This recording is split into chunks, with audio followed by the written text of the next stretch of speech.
All right, this is RN50, and we're finally at the end. Welcome all of you to week 11. Now, attendance is pretty bad actually this week, but hopefully, we can get a few more joining live or in the waiting room. Um, so it's been a wonderful journey, and to stress upon the fact, I'm just gonna ask, would anyone tell me what we started with in week 0? What was the first thing that we talked about, really? With JavaScript. Yeah, we talked about JavaScript, and in fact, even before that, in that week, the first thing that we talked about was actually just mobile apps, right? We talked about the different types. We talked about native mobile apps. We talked about the three different types of ways you could get cross-platform mobile apps. Would you please explain to me? Would someone please be kind enough to explain to me what are the different types of cross-platform mobile apps? So the different ways to achieve them. Um, yeah, by native app we can do with Android with Java and Right. others like Shift, and there are cross-platform apps like React, Right. Yeah, Ionic. so there are three different cross-platform ways. There's, of course, the way of just hosting a mobile website in the browser and having users connect to it using their phones. Uh, but that's, well, pretty cumbersome, right? And then there's, of Mm, course, using things like Ionic and Cordova to render a web view actually on the screen, and to have basically HTML elements showing on the screen, but the user can download the app. And then there's the most efficient way as of now, which is, of course, to just go and leverage the JavaScript virtual machine in the phone, the JavaScript engine rather, to be able to tap into the different, the different, native capabilities of a phone, right? And we we accelerated from there. We talked about React. Would someone like to tell me what exactly is React as a language, or what exactly is React JS? it is a front-end library built over JavaScript. Yes, very well explained. It's a front-end library built over JavaScript that helps us to make more interactive and dynamic user interfaces on the web, right? If I can pull this up actually, if I show this to you right away, if we go into one of the projects that we worked on, you can see we started with just this, just this page that's just empty. We escalated up to, we took hello to this page, right? That has these names, right? Alice and Bob. Um, we went to the counter, right? If you look at this, we talked about state with this counter. So I could increment the counter by hitting the plus button, and I'm at 19. I could hit the minus button, and I'm at 7. And we ended with this, and I'm just going to quickly play this game here, or let my participant play. Would you like to tell me what 1 plus 1 is?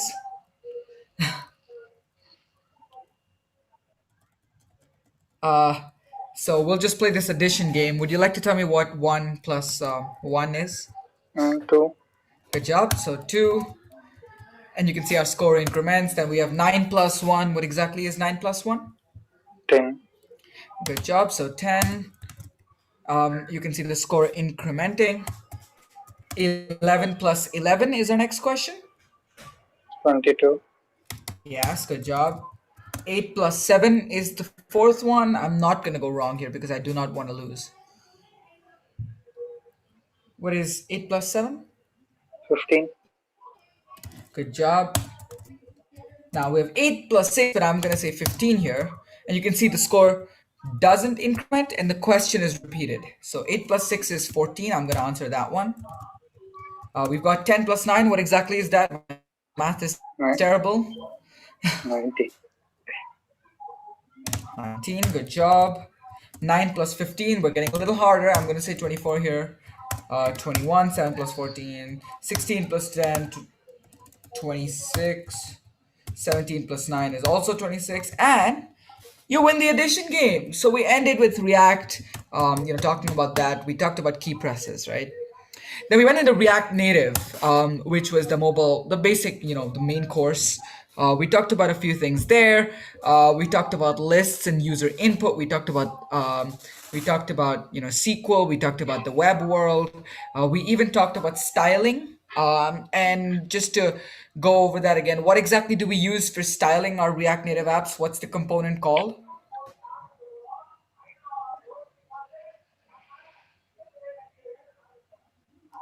So we used Flexbox and this thing called Style Sheet, right, to style our React Native apps. And then, we talked about navigation, and we use React Navigation for that. And really, I think at this stage, the goal at the end of this course really is not for you to compare yourself to others, but to compare yourself to who you were in week zero. All right. So now, a lot of the things in there's a lot still left in React Native that this course hasn't covered, and those things. What I would say is, use Google. Google is your friend. Most of the way I code really every day is by using Google, by keeping at least a few tabs open at all times in case I need to search something up, because you can never memorize syntax. There's so much diversity to these languages, so you can never memorize that, right? All right, so let's actually just look at how you get an app onto the store. So if I go over to uh, the alphabets app that we wrote, which is in SRC3, and just to reiterate, what exactly did this app do? I'll open up app.js here. What exactly does, how many lines is this?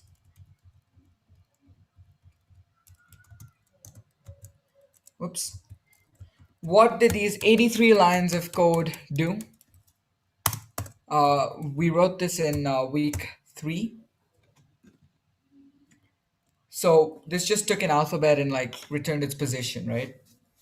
So let's actually deploy this to the store. Now, you can either deploy this to the Android Google Play Store, the Apple App Store. If you want, for Android, you want to do it on multiple stores like the Aptoid or the Amazon Store, which are actually not on the Play Store, but you can sideload them.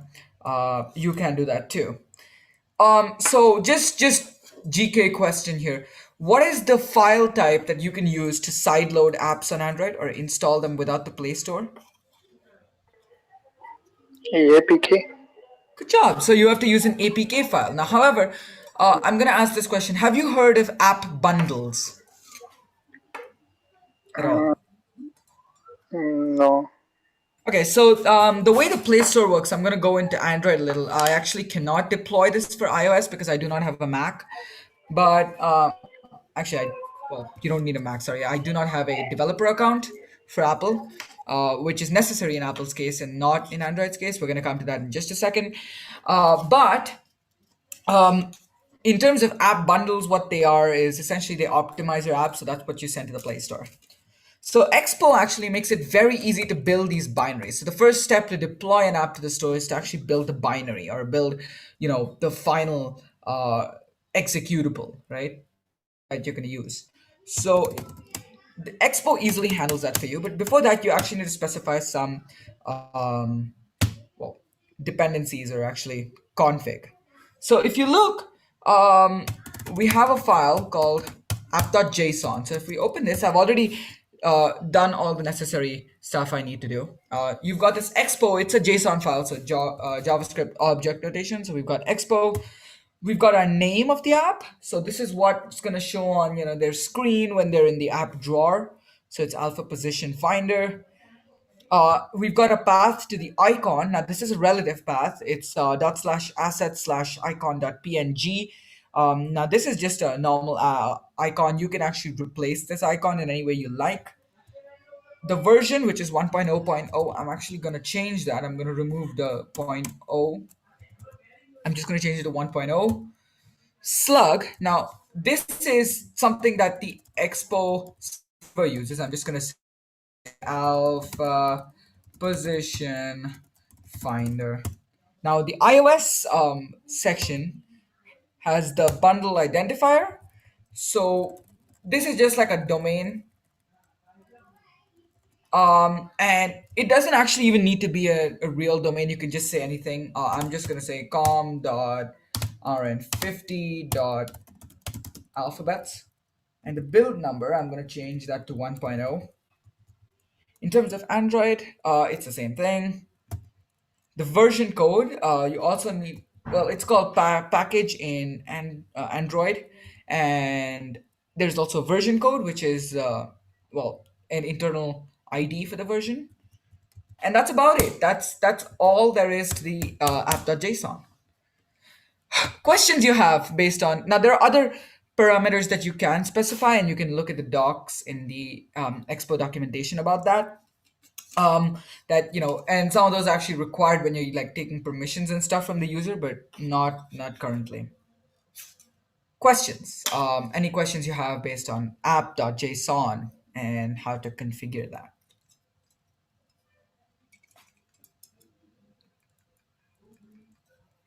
All right, so time to build the binary.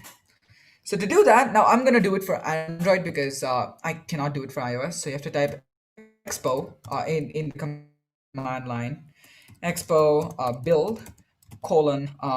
You can either type Android or iOS. I'm gonna type Android here. So Android. Now there's a second parameter that I usually like to give. You don't need to give this, but I usually like to give, which is -d.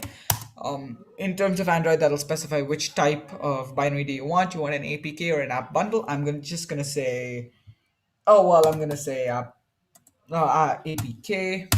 So this is gonna start building. Okay. So it's gonna make sure project is set up correctly, um, and this is gonna take some time. And this is gonna build a signed APK so that Android is happy to work with it. And it's done. So it's gonna check if there's a built-in project. It's asking about key store. Now, this is something that Android uses for authentication of the app to check that it's verified and things like that. You can make your own key store. Usually, I do make my own key store, but for simplicity's sake, I'm just gonna say let Expo handle it. So I'm just gonna say generate new key store. Um, and trust me, this can take a lot of time, and I'm gonna explain why as soon as the build starts. So it takes a little time, and it's now going to build everything. You can see the Expo SDK is the latest version. It's 40.0.0. I would always recommend upgrading. The way you can just do that is just go to the directory and just say Expo upgrade, and it's going to give you a few prompts and upgrade your app to the latest SDK. What does SDK stand for? Could someone tell me exactly what Standard development kit. SDK stands for? Yeah, standard development kit or software development kit, any of those.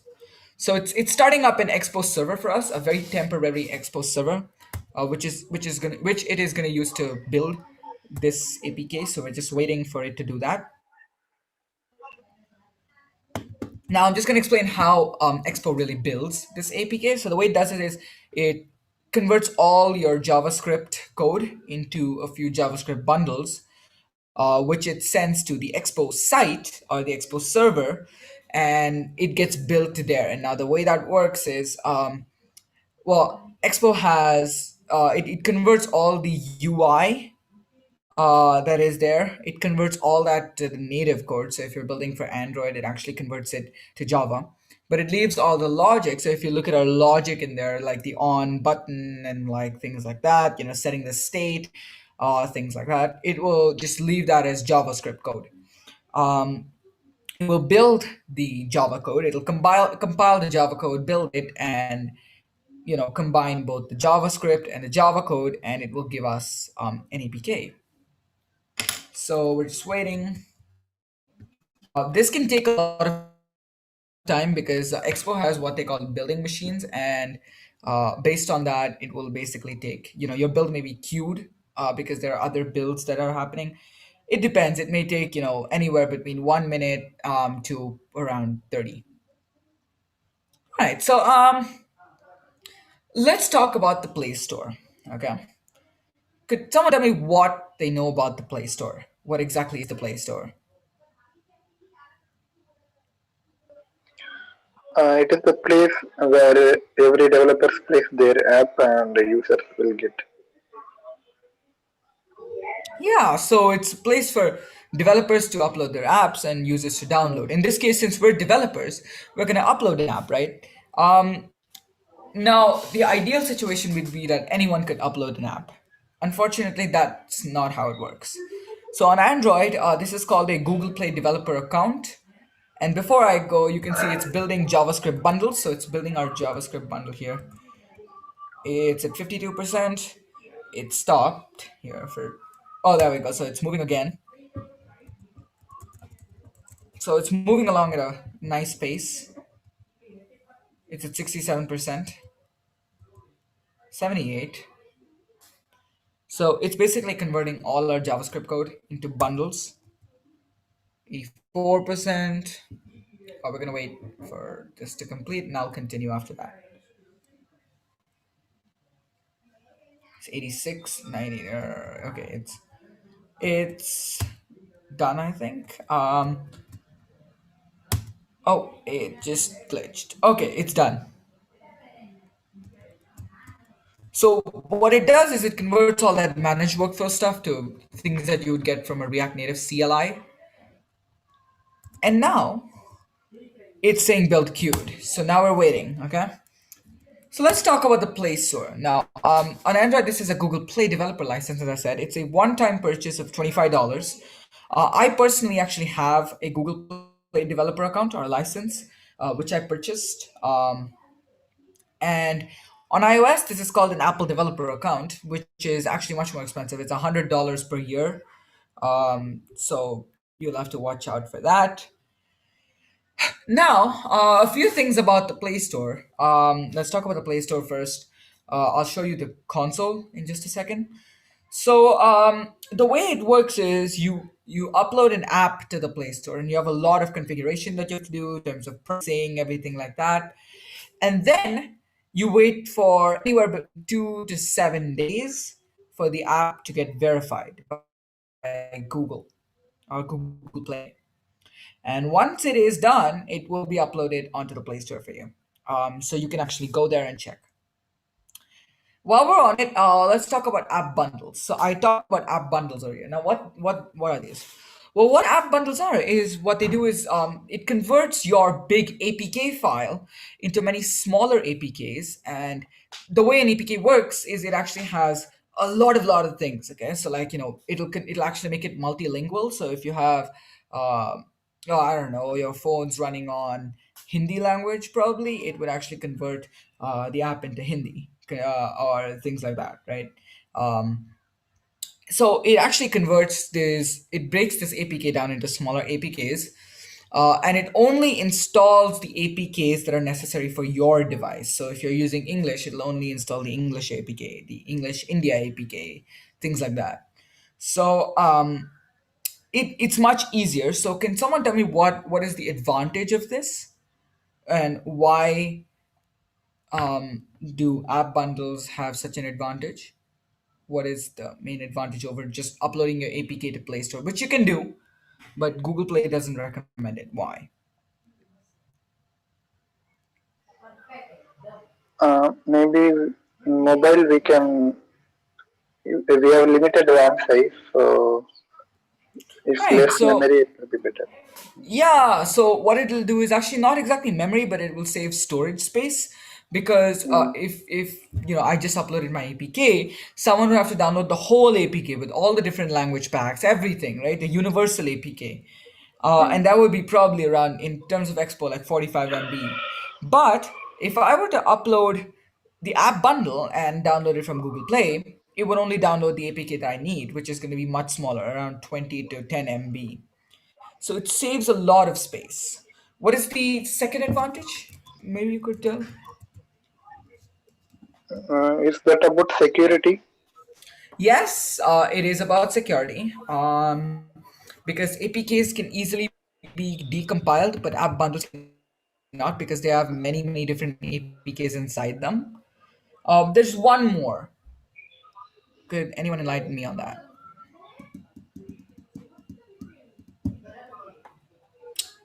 So it will improve performance, right? Because it's only downloading one APK and it doesn't have to use all those resources and load everything on your phone. So it will improve performance drastically, right?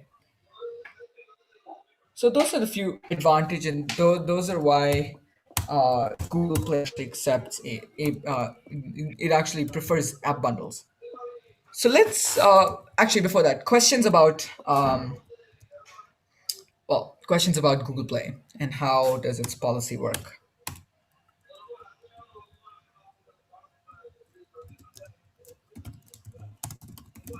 I'm gonna just check on the stream if people have questions.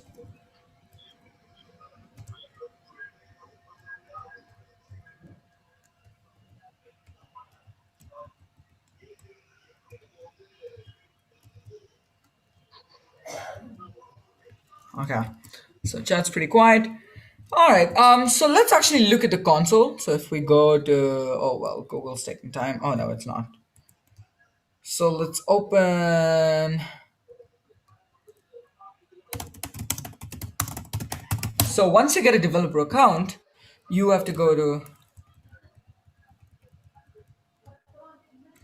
play.google.com/app/publish.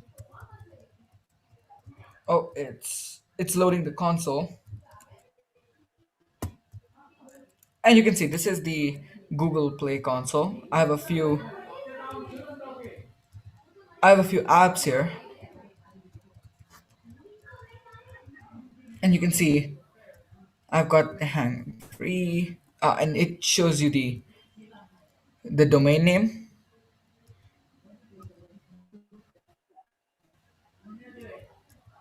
and it's got a few things in RN book search, and then there's the domain name,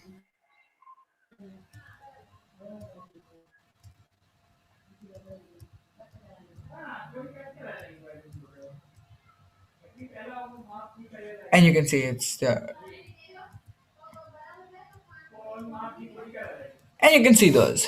All right, and you can create an app here as well. I could go to my profile here, and if I click on that,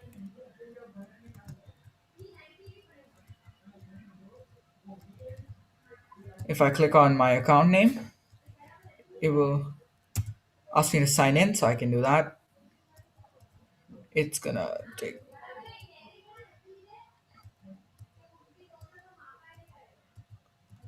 So if I go, there's even an inbox, which I'm actually gonna show you. So if I open inbox, there are email notifications here, and I'm not gonna let you see that actually. There's got a lot of things. Let me show you the settings. Whoops.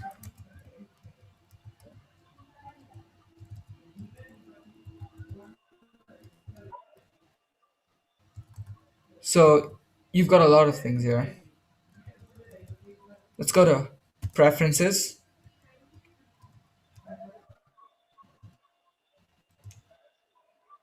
and you can see a lot of things here. You're getting stuck there. So that is the play. Let's actually look back. It's still cute. On that note, do you guys have questions about the console and how the console works? You have to pay the one-time fee, and then you can create your apps. A supplement lecture will be coming on how to upload an app to Google Play. All right. So on that note, let's actually take a longer 10-minute break this time. Coming back around 6:05 or 6:10 to see the app built, and then we'll talk about where to go next. All right. See you guys in 10.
All right, welcome back, everyone.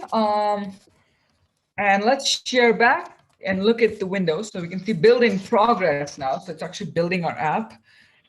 And let's wait. So here's the waiting game. It's gonna spit out a URL that you can use. You can actually also type upload expo publish, which will publish it onto its own server, and we're gonna do that right after the build is done.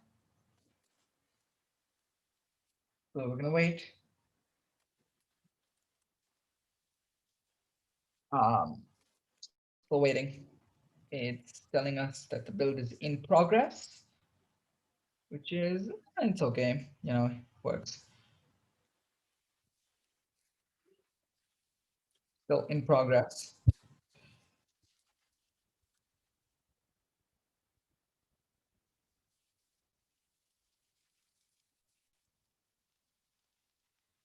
Yep. So it's doing it pretty quickly, but the problem with Expo servers is that they're kind of slow when building. So it keeps showing us on the command line. And actually, I can exit this.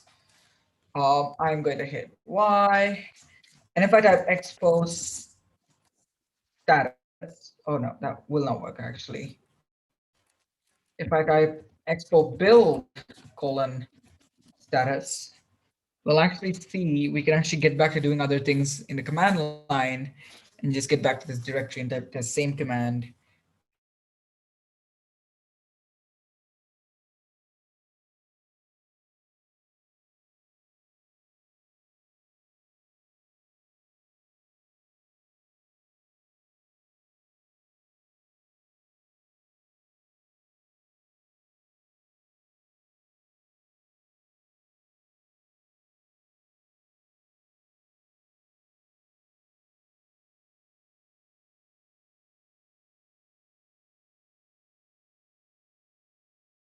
progress. Ping error, so it timed out.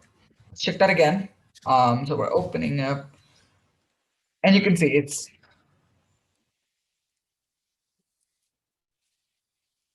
still build in progress, right? What we can also do is just type expo publish.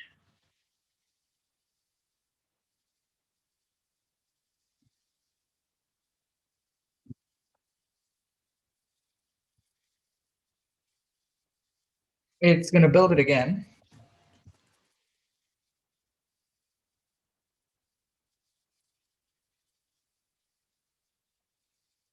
So if we scroll back, we'll actually see.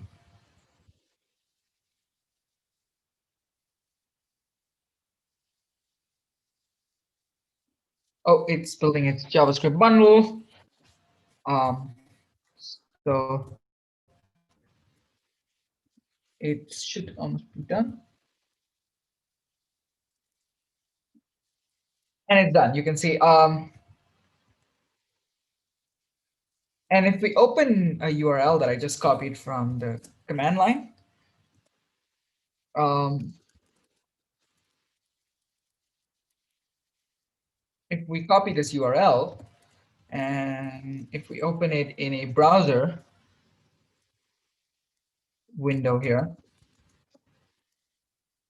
it's going to open this page. You can see alpha position finder by Pranav Savla. I can add a description to this project, which I'm not going to do. I can scan the QR code. Let's actually open it in the browser.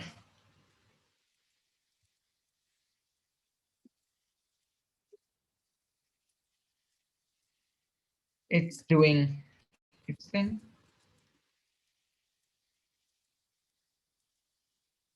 So if I go here, open project in the browser,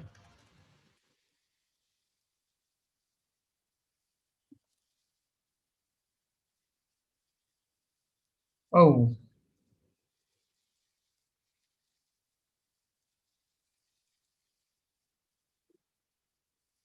so I'll have to wait. Well, let's close the tab here actually. And if let's look back at our stat, oh, start command again, and you can see this should fetching the.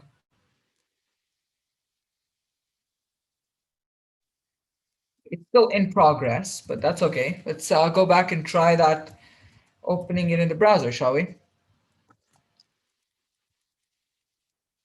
Go back to the URL of the app. I'm gonna try. Oh, it just didn't work. Okay, so let's close that and type. We're gonna wait now. Okay, so export colon status. This should show it.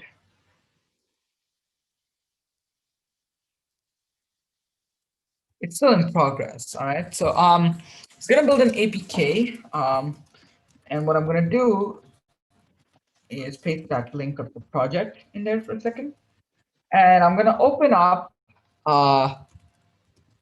It's a Zoom call timed out, but I'm gonna open up a tab to check on questions. Gonna see what questions you guys have.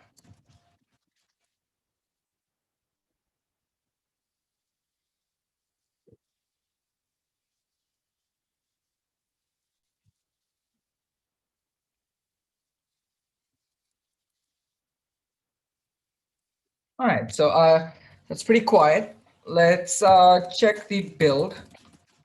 This takes time. All right, you need to have patience. It's still in progress. So while this is going, let me quickly talk about what's next. All right. So in mobile app development, what I would recommend going next is actually just go and read up on Redux, which is going to help you in terms of your state management therein. Um, and after that, I would really recommend switching from the Expo CLI to the React Native CLI. And if I actually type here yarn, oh no, npm install, oh no, it actually worked. So if I type React dash native, that's actually a command line tool. And if you can see, it's going to, oh, something just broke. Okay, let's try that command again. If I go back, I could actually just say React Native init my project.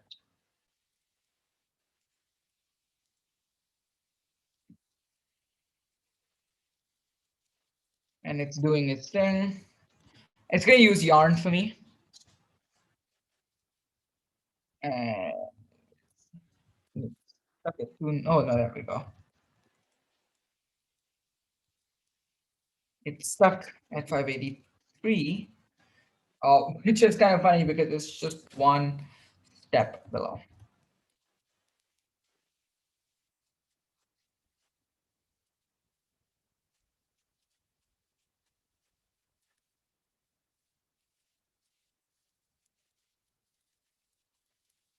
So that's how you can actually build one.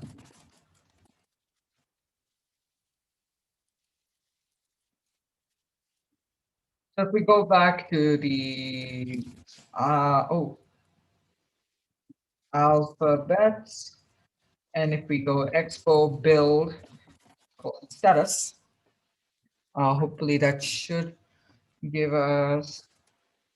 It's still in progress.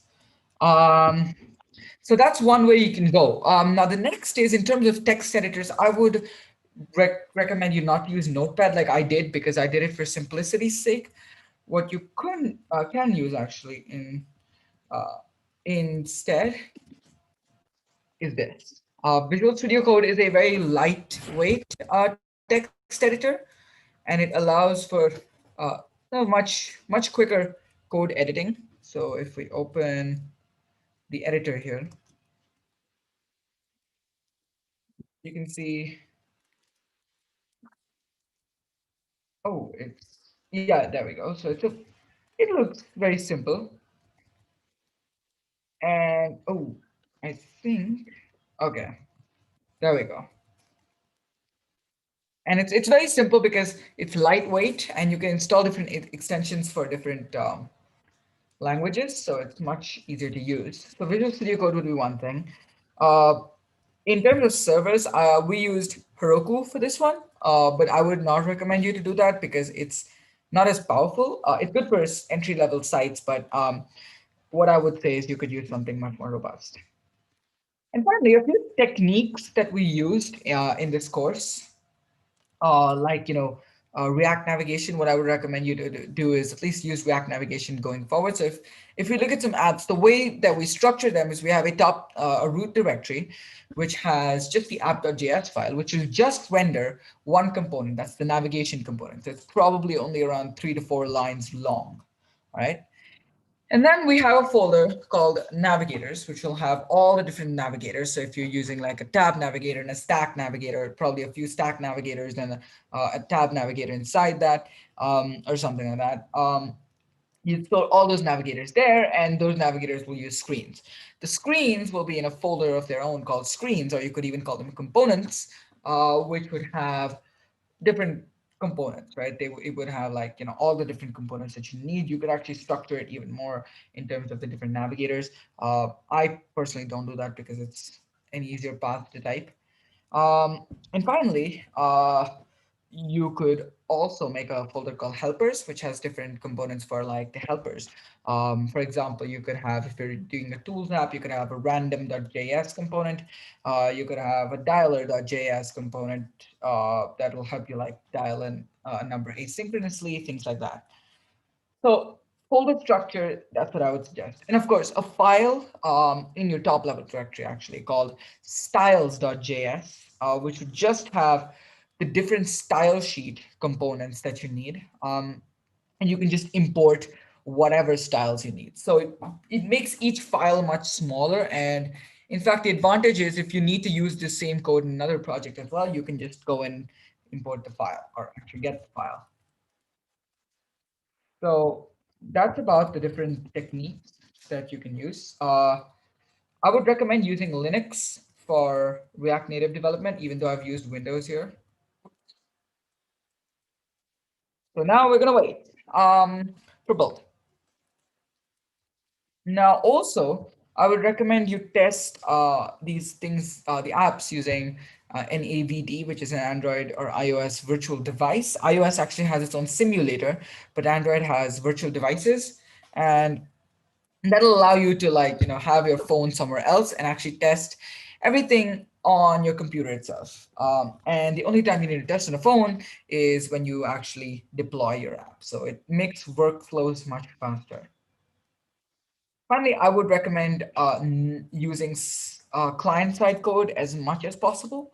So if you're storing login info, you probably might want to store it in something like a file system or Firebase. As much as possible, try not to make fetch and post requests, because what that's going to make is it's going to need an internet connection for one thing. And secondly, it's going to take a toll on the device. So your app is going to feel slightly on the laggier side. Whereas if it's on the client, it all depends on the client's speed, right? And not their internet. So we're gonna check again. So it's still in progress. But we're gonna put the link of the build in the description if you want to download it. And yeah, all right. So this was RN50. It's wonderful to have you guys in the course. I will send the GitHub repo link by tonight, and so you guys can get that. And yeah, it's wonderful to have you in this course, which is now coming to an end. I hope that you guys had fun and learned something new on the way. And yeah, with that, we come to the end of this 12-week course in actually exactly 3 months. So, congratulations to everyone. It was wonderful teaching you, and I will see you probably sometime later.